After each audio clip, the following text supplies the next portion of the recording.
শেষে নবীজি আবার বরাকে উঠলেন। ওঠার পরে জিনা নামক একটা সিঁড়ি আসলো। রাসূল করিম সাল্লাল্লাহু আলাইহি সাল্লাম বুরাক সহ জিবরাইল আলাইহিস সালাম সহ এই জিনা নামক সিঁড়ির মধ্যে উঠলেন। এবার বুরাক রাসূল করিম সাল্লাল্লাহু আলাইহি সাল্লাম মিকাইল আলাইহিস সালাম সহ আসমানের দিকে রওনা দিলেন। বলেন সুবহানাল্লাহ। নবীজি মেরাজে গেছেন পাঁচটা বাহন। কয়টা বাহনে? পাঁচটা বাহন। এক নম্বর বুরাক, দুই নম্বর জিনা, তিন নম্বরে রফরফ, চার নম্বরে জিবরাইল আলাইহিস সালামের ডানা, পাঁচ নম্বর বিশেষ ফেরেশতা, আল্লাহর একদল বিশেষ ফেরেশতাদের ডানা। বলেন সুবহানাল্লাহ। তাহলে কয়টা বাহন? পাঁচটা বাহন। আমরা তো শুধু একটাই শুনি, বুরাক। কি বলেন? বাহন হচ্ছে পাঁচটা। আস্তে আস্তে বুঝতে পারবেন। কেবল দুই নম্বর বাহন পাইলেন, জিনা। ঠিক কিনা?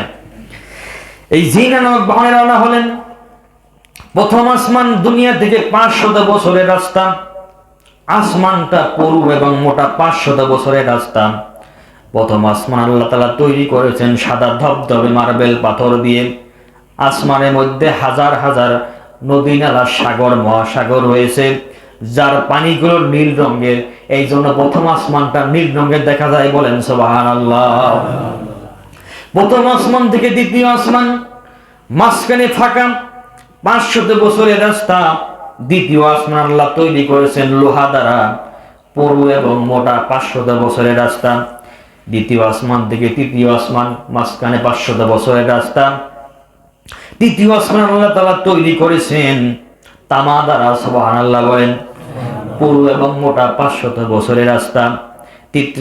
তৃতীয় আসমান থেকে চতুর্থ আসমান, মাঝখানে ফাঁকা 500 বছরের রাস্তা।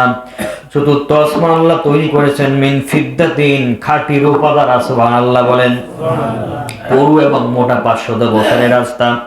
চতুর্থ আসমান থেকে পঞ্চম আসমান, মাঝখানে 500 বছরের রাস্তা। পঞ্চম আসমান আল্লাহ তাআলা তৈরি করেছেন খাঁটি স্বর্ণ দ্বারা। আসমানটা পুরু এবং মোটা 500 বছরের রাস্তা। ষষ্ঠ আসমান আল্লাহ তৈরি করেছেন ইয়াকুত মিন হামলা, লাল টকটকে পাথর দ্বারা, পুরু এবং মোটা 500 বছরের রাস্তা। সপ্তম আসমান আল্লাহ তৈরি করেছেন সাদা ধবধবে পাথর দ্বারা, পুরু এবং মোটা 500 বছরের রাস্তা। বলেন সুবহানাল্লাহ। সবগুলো শোনা হলো, ঠিক কিনা? সপ্তম আকাশের মাঝখানে সাদা ধবধবে মরমর পাথরের একটা প্রকাণ্ড মসজিদ। ওই মসজিদের নাম বাইতুল মামুর, ফেরেশতাদের মসজিদ। বলেন সুবহানাল্লাহ।